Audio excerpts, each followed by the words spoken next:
우리가 살아가다 보면 많은 모순을 만나게 됩니다. 모순이 무엇인가요? 모순이라 어떤 말이나 행동이 앞뒤가 맞지 않아서 서로 어긋나는 상태를 뜻하는 말입니다. 이 모순이라는 단어는 중국 고사에서 나온 단어입니다. 중국 초나라 시대 때 창과 방패를 파는 상인이 있었습니다. 이 상인이 사람들이 모여있는 시장에서 이렇게 외쳤습니다. 이 방패는 세상에서 가장 튼튼한 방패입니다. 그 어떠한 창도 이 방패를 뚫을 수 없습니다. 라고 외쳤습니다. 그리고 이어서 자기가 가지고 있는 창을 들면서 사람들에게 이렇게 외쳤습니다. 이 창은 세상에서 가장 예리한 창입니다. 이 창은 그 어떤 방패도 다 뚫을 수 있습니다. 이렇게 외쳤습니다. 그러자 구경하던 한 사람이 그 상인에게 이렇게 질문했습니다. 그렇다면 그 창으로 방패를 찔러 보십시오. 그러면 어떻게 되는 거요? 라고 말하니까 상인이 아무 말도 하지 못했다고 합니다. 이와 같이 서로 이치에 맞지 않는 말과 사건을 우리는 모순이라고 부릅니다. 이런 모순이 우리 역사 가운데서 비일비재함을 우리는 찾아볼 수 있습니다. 옛날 영국이 인도를 식민 지배할 때입니다. 영국이 인도를 식민 지배하려고 보니까 이 인도라는 나라에 코브라라는 뱀이 너무나도 많은 것입니다. 그래서 인명사고가 끊이지 않자 이 정부가 특단의 대책을 내놓습니다.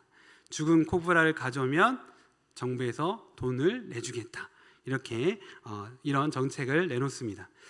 그러자 어떻게 됐을까요? 그 즉시 효과가 나타났습니다. 몇 해 동안 코브라 숫자가 급감한 것입니다. 그런데 이것이 돈이 된다는 것을 알게 된 사람들이 뭐를 키웠을까요? 코브라를 키우기 시작한 겁니다. 심지어는 농장을 만들어서 대대적으로 코브라를 키우기 시작한 것입니다. 정책이 실패한 것을 안 정부는 이 정책을 폐기합니다. 그러자 이 코브라를 키웠던 사람들이 코브라를 그냥 자연에 놓아주게 되어서 오히려 코브라 숫자가 더욱더 많아지게 된 일이 있었습니다. 이런 인도만의 역사뿐만이 아니라 중국에도 이런 역사가 있습니다. 중국 모태통 시절 식량이 부족하자 모태통이 특단의 대책을 내놓습니다. 곡식을 먹는 참새를 잡아들여라, 이런 명령을 내렸습니다. 그래서 많은 참새가 사라지자 이 참새가 잡아먹던 해충이 갑자기 폭발적으로 늘어납니다. 그래서 오히려 큰 대기근이 찾아오게 되었습니다. 그로 인해서 굶어 죽은 사람이 몇 명일까요? 상상 이상입니다. 전국적으로 약 200만 명이 아사했다고 합니다. 이렇게 세상에서는 모순적인 일들이 많이 일어나고 있습니다. 그렇다면 우리 개인 인생에서는 어떨까요? 개인 인생에서도 모순적인 일이 많이 일어납니다. 반드시 성실한 사람이 부자가 되지 않습니다. 건강한 사람이 반드시 오래 살지 않습니다. 돈이 많다고 해서 반드시 행복하지 않습니다. 노래를 가장 잘 부르는 사람이 가장 유명한 가수가 되는 것도 아닙니다. 합리적이고 깨끗하고 능력 있는 사람이 선거에 떨어지기도 합니다. 반대로 악하고 못난 사람이 높은 자리에 앉아 떵떵거리며 살기도 합니다. 우리의 일상 자체가 이렇게 모순 덩어리입니다. 신앙생활 하는 가운데서도 모순적인 일을 우리는 발견할 수 있습니다. 말씀대로 정직하게 살았는데 오히려 억울하게 손해를 보는 일이 있습니다. 눈물로 엎드려 간절히 기도했는데 응답받지 못할 때가 있습니다. 열심히 주님을 섬기며 신앙생활함에도 불구하고 큰 병에 걸릴 때도 있고 인간적으로 정말 큰 불행을 당할 때도 있습니다. 이렇게 주님을 향한 열심에도 불구하고 불행이 닥치면 우리의 믿음이 흔들리게 됩니다. 오늘 말씀에서도 우리가 도무지 이해할 수 없는 모순으로 가득 찬 예수님의 모습이 등장합니다. 오늘 말씀에서는 예수님이 사랑했던 세 남매가 등장합니다. 누구인가요? 마르다와 마리아, 그리고 그 오빠 나사로입니다. 그런데 이 오빠 나사로가 큰 병에 걸립니다. 오늘 말씀에서 보다시피 예수님은 누구와 갈등하고 있습니까? 유대 종교 지도자들과 갈등을 빚고 있어서 살해 위협을 받고 있었습니다.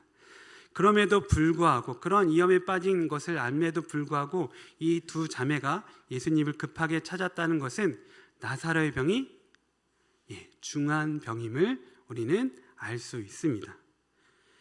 그런데 예수님의 반응이 이상합니다. 이 병은 하나님의 영광을 위한 일이다, 이렇게 말씀하신 것입니다. 한번 생각해 보십시오. 여러분이 정말 죽을 만큼 깊은 병에 걸렸는데 병문안 오신 목사님께서, 성도님, 이 병은 하나님의 영광을 위한 일입니다, 이렇게 말씀했다고 한다면 여러분 어떤 마음이시겠습니까? 그런데 예수님은 똑같은 말씀을 하시는 겁니다. 그런데 이 모순이, 예수님의 모순이 더 심해집니다. 5절 말씀에서 보면 예수님이 본래 마르다와 그 동생 마리아, 나사로를 사랑하셨다, 이렇게 말씀하십니다. 진심으로 진짜로 이 3남매를 사랑했다, 이렇게 말씀하십니다. 마르다가 누구입니까? 늘 예수님과 제자들을 위해서 정성껏 식사를 준비하던 여인이었습니다. 마리아가 누구입니까? 자신의 가장 비싼 향유를 깨뜨려 예수님의 발을 씻었던 여인이었습니다. 이렇게 예수님을 사랑하는 자, 그 또한 예수님께서도 사랑했던 자가 병들었는데 예수님은 오히려 이틀을 더 지체하십니다. 우리가 자녀를 사랑하죠. 우리 자녀들 어떻습니까? 눈에 넣어도 아프지 않을 만큼 사랑합니다. 그런데 그 자녀가 어느 날 갑자기 몹시 아픕니다. 그런데 그런 아픈 자녀를 두고 이 부모가 이렇게 말합니다. 내가 너를 너무 사랑해. 그러니까 이틀 있다가 병원에 가자, 이렇게 말한다고 생각해 보십시오. 이 말을 다른 사람이 들으면 어떻게 할까요? 아동학대로 신고할 겁니다. 그런데 놀랍게도 예수님은 이것이 나의 사랑이다라고 말씀하고 있습니다. 마지막으로 예수님의 모순은 절정에 이릅니다. 14절에서 15절 말씀, 이에 예수께서 밝히 이르시되 나사로가 죽었느니라. 내가 거기 있지 아니한 것을 너희를 위하여 기뻐하노니 이는 너희로 믿게 하려 함이라. 그러나 그에게로 가자 하시니. 나사로가 결국 죽었습니다. 그런데 예수님은 슬퍼하시기는커녕 도리어 기뻐한다라고 말씀하십니다. 사랑하는 친구가 죽었는데 어떻게 기쁘다는 표현을 하실 수 있습니까? 여러분, 이 말씀이 이해가 되시나요? 우리는 이미 나사로가 다시 살아날 것을 알기 때문에 이 말씀을 보면서 시험에 들지 않지만, 그 결과에 대한 사전 지식이 없이 우리 자신이 이 상황 한가운데 있다고 한다면 예수님의 말씀은 정말 상식적이지도 않고 오히려 잔인하기까지 한 모순임을 우리는 알 수 있습니다. 그러나 여러분, 모순 이면에는 우리가 미처 발견하지 못하는 놀라운 영적 진리가 숨어 있습니다. 성경에 나오는 모순은 영원한 생명의 진리를 잉태하고 있기에 단순한 모순이 아니라 위대한 역설이 됩니다. 역설이 무엇입니까? 겉으로 보이기에는 모순으로 보이나 그 속에 깊은 진리와 통찰을 담고 있을 때 우리는 이것을 역설이라고 부릅니다. 역설의 쉬운 예로 지는 것이 이기는 것이다 라는 말이 있습니다. 맞는 말인가요? 틀린 말인가요? 사람들은 맞는 말임을 알고 있습니다. 왜요?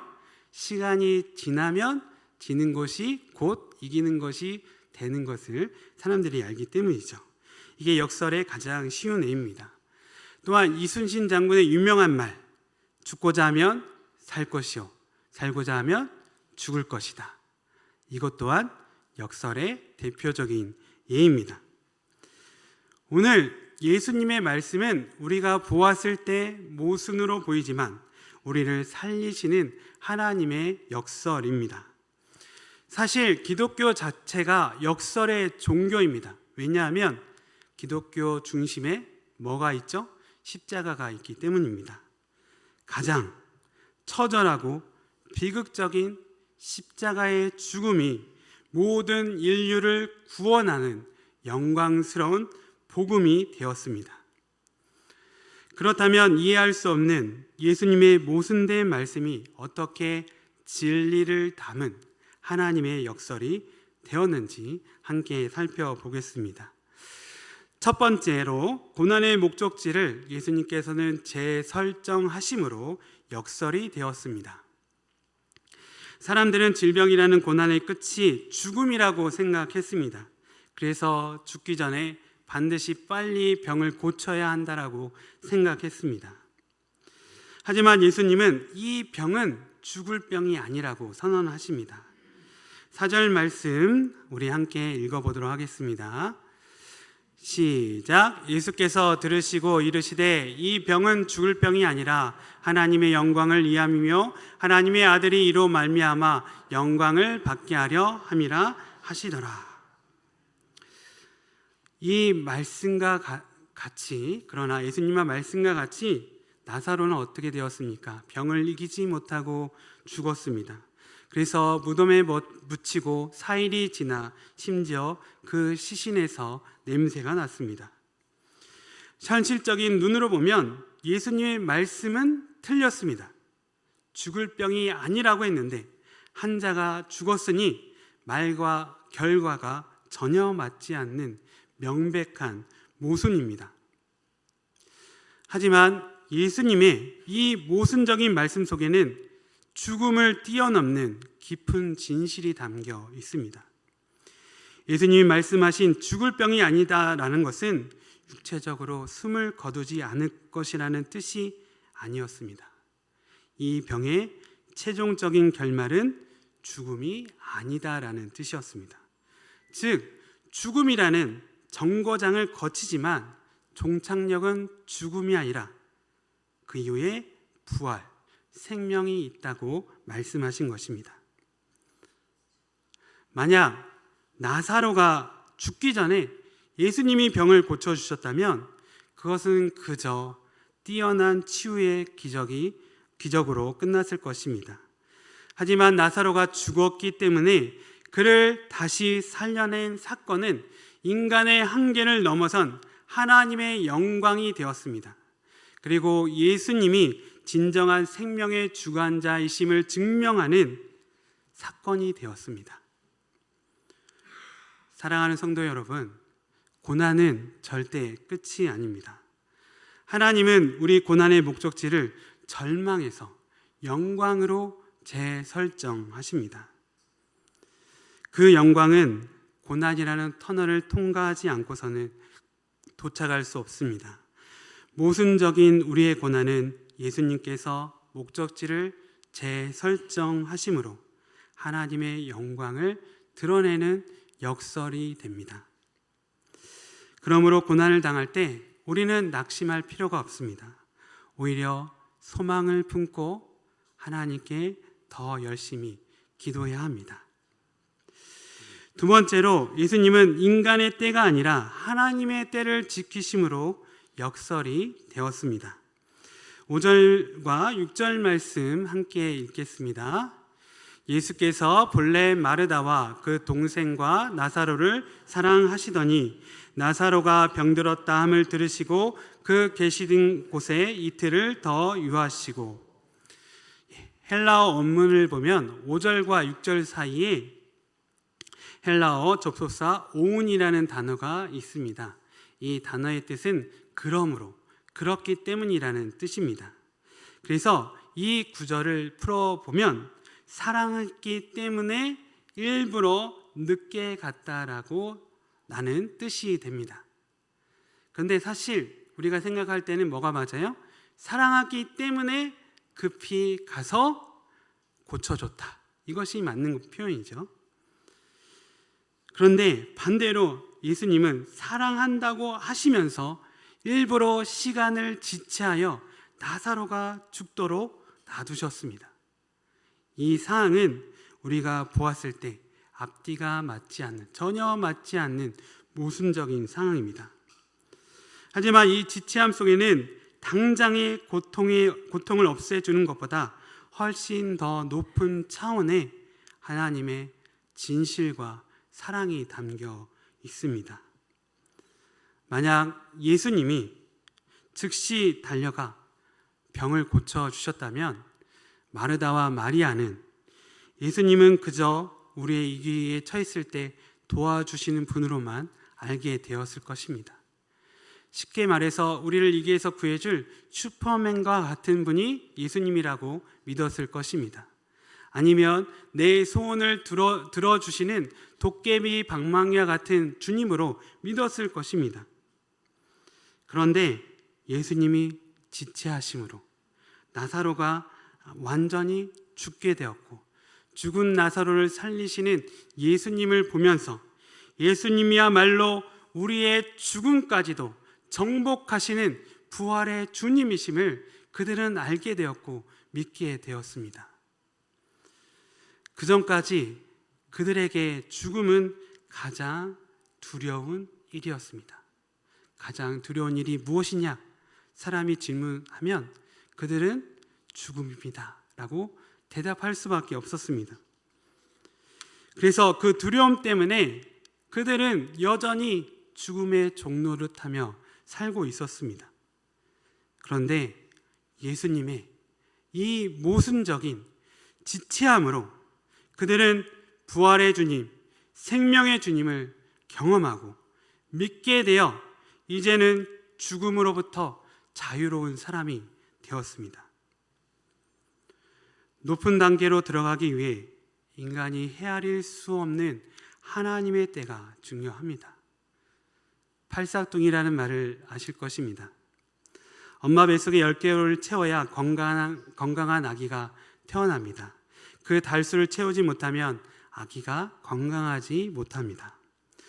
좋은 열매를 얻기 위해서는 때가 중요합니다.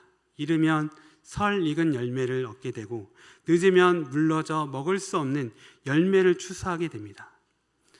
하나님의 때를 아시는 예수님은 우리를 사랑하심으로 그 하나님의 때를 지키심으로 우리에게 가장 좋은 것을 주십니다. 하나님의 때는 우리가 보기에 모순 같아 보이지만 가장 좋은 것을 전해주는 하나님의 역설입니다. 세 번째로, 문제 해결보다 믿음이 더 중요함을 아셨기에 모순이 역설이 되었습니다. 인간의 도리와 감정으로 볼 때 사랑하는 친구 나사로가 고통 속에 숨을 거두었다면 슬퍼하고 안타까워하는 것이 당연합니다. 그런데 예수님은 나사로가 죽었다라고 선언하시면서 곧바로 내가 거기 있지 아니한 것을 너희를 위하여 기뻐하노라 라고 말씀하십니다. 겉으로 보면 사랑하는 이의 비극적 죽음을 기뻐한다는 이 예수님의 말은 인간으로서 도저히 납득할 수 없는 잔인한 모순같이 보입니다. 그러나 예수님이 말씀하신 기쁨의 대상은 나사로의 고통이나 죽음 자체가 아니었습니다. 그 죽음을 통해 얻게 될 제자들의 믿음의 열매였습니다. 사실 요한복음을 읽어보면 이후의 제자들은 얼마 지나지 않아 예수님의 십자가의 죽음을 앞두고 있습니다. 십자가의 죽음이라는 거대한 절망 앞에 서야만 했습니다. 그런데 그 이전에 죽은 나사로를 살리시는 예수님을 목격함으로 죽음조차 예수님을 막을 수 없다라는 흔들리지 않는 믿음을 가질 수 있게 되었습니다. 고통의 순간은 슬프지만 이를 통해 제자들은 가장 가치 있는 생명의 진리를 알게 된 것입니다. 죽음 앞에서도 흔들리지 않는 믿음을 가진 제자들을 생각하시면서 예수님은 기뻐하신 것입니다. 하나님이 기뻐하시는 믿음이 무엇일까요?